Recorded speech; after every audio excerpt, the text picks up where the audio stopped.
La narrativa nos arroja directamente a un camino abandonado que de pronto termina siendo inválido por una unidad de élite del ejército de los Estados Unidos. Unos segundos después descubrimos que nos encontramos en Kandahar, conflictiva provincia de Afganistán. El convoy se aproxima a una zona carente de comunicaciones, por lo que los soldados deben cuidarse las espaldas. Durante la misión, esta responsabilidad recae principalmente en Alan, el experimentado líder de la unidad.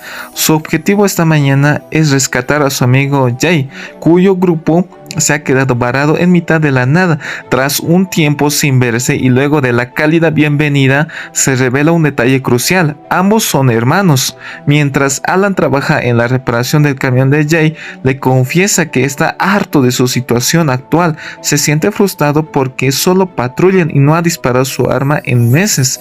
Por ello menciona el programa de selección para los Rangers. Alan le responde que ya ha estado demasiado viejo para tales retos, recordándole que solo le han quedado unos meses antes de volver a casa. Sin embargo, Jay no está dispuesto a rendirse.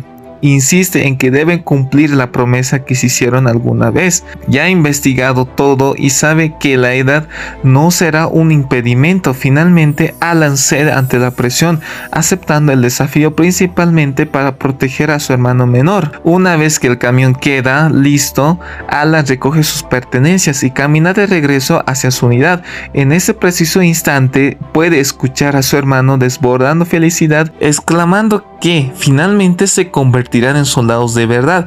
Jay grita lleno de emoción, agradeciéndole profundamente por haber estado siempre a su lado. Sin embargo, en este momento los gritos de alegría son abruptamente opacados por el grito de contacto.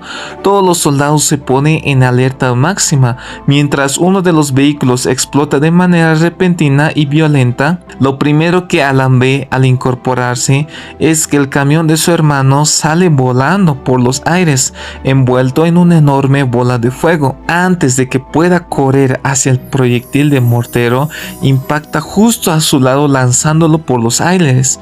Para cuando recupera el conocimiento, tiene un fragmento de metal clavado en la rodilla. Se siente incapaz de moverse. Aún así logra levantarse, arrastrando la pierna herida mientras busca desesperadamente a su hermano entre el caos. Lo único que encuentra a su paso es muerte y destrucción.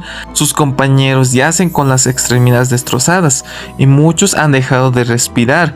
Parece ser el único sobreviviente. En cuanto a Jay, este aún respira, pero cuando Alan finalmente lo alcanza, la escena cambia bruscamente.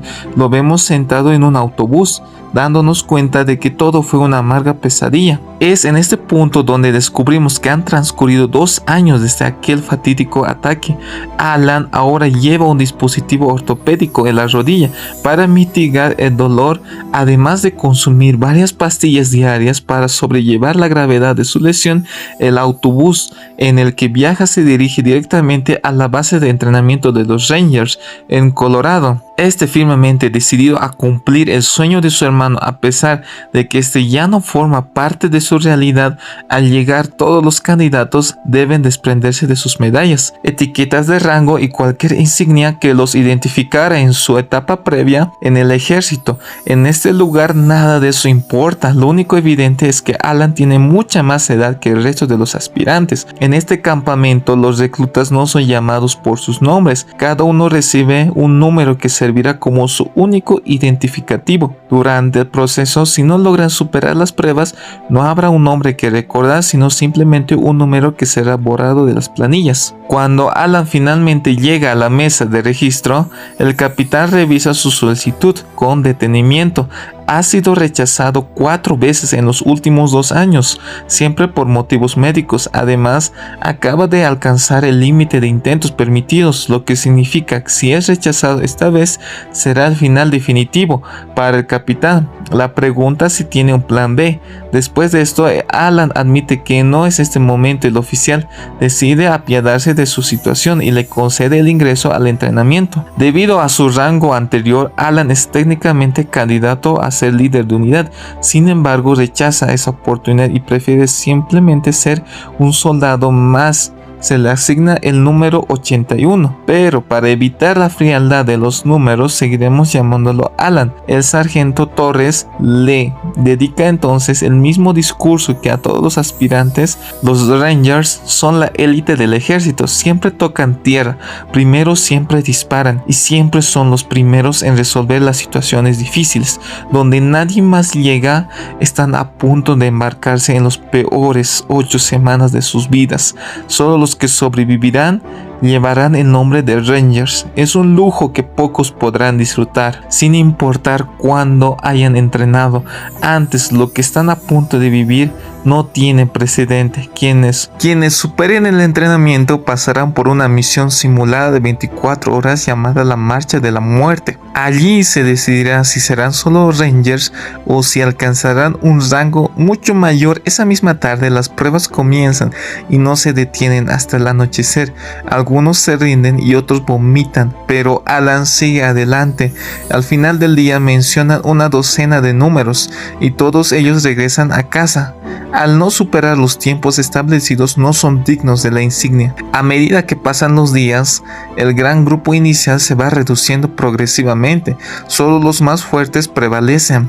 Y entre ellos se encuentra Alan, que no ha sido este sacrificio solo por él, sino también por la memoria de su hermano. Al llegar a la mitad del entrenamiento comienzan las exigencias, pruebas en el agua, donde deben poner a prueba sus pulmones. Al máximo, un Ranger siempre resiste hasta el final. Tras esto inician una extenuante marcha por la montaña, en la cual deben alcanzar la meta en un tiempo estrictamente establecido o serán enviados de vuelta a casa.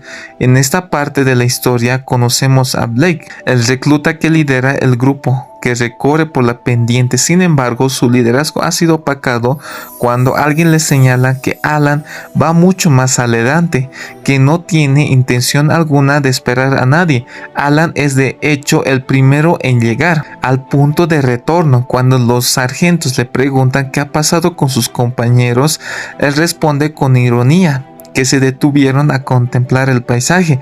En este momento su sargento verifica el tiempo transcurrido desde que ha salido y queda gratamente sorprendido. Durante las pruebas siguientes, aunque Alan es notablemente mayor que el resto y rechazó el liderazgo formal, sus resultados destacan sobre los demás. Posee el mejor tiempo, nadie ha logrado derribarlo en la fosa y su resistencia física es sencillamente superior, pero nada de eso funciona si no sabes disparar una arma. Así que cuando llegan las pruebas de puntería, el sargento Torres intenta humillar a los candidatos preguntándoles sobre su experiencia en batallas. Algunos ni siquiera han pisado territorio enemigo, pero cuando llega el turno de Alan, él le demuestra ser el único que realmente ha visto el combate de cerca. Tras concluir las prácticas de tiro, todos se han dado cuenta que es el aspirante más calificado de todo el grupo. Debido a que ha comido solo desde el inicio de entrenamiento, algunos reclutas finalmente deciden acercarse a él y se rumorea que Alan ha recibido lo que es una estrella de plata por su actuación en Afganistán, aunque él no se muestra muy dispuesto a entablar amistades. En ese momento, Kevin, el número 60, señala el televisor a sus compañeros. La NASA ha descubierto un asteroide con una trayectoria extraña que parece acercarse lo suficiente a la Tierra como para representar un problema para los satélites. Con el paso de los días, la historia de Alan se difunde entre todos. Dice que tras la destrucción de su unidad, Alan cargó a Jay durante 10 millas de regreso hasta la base.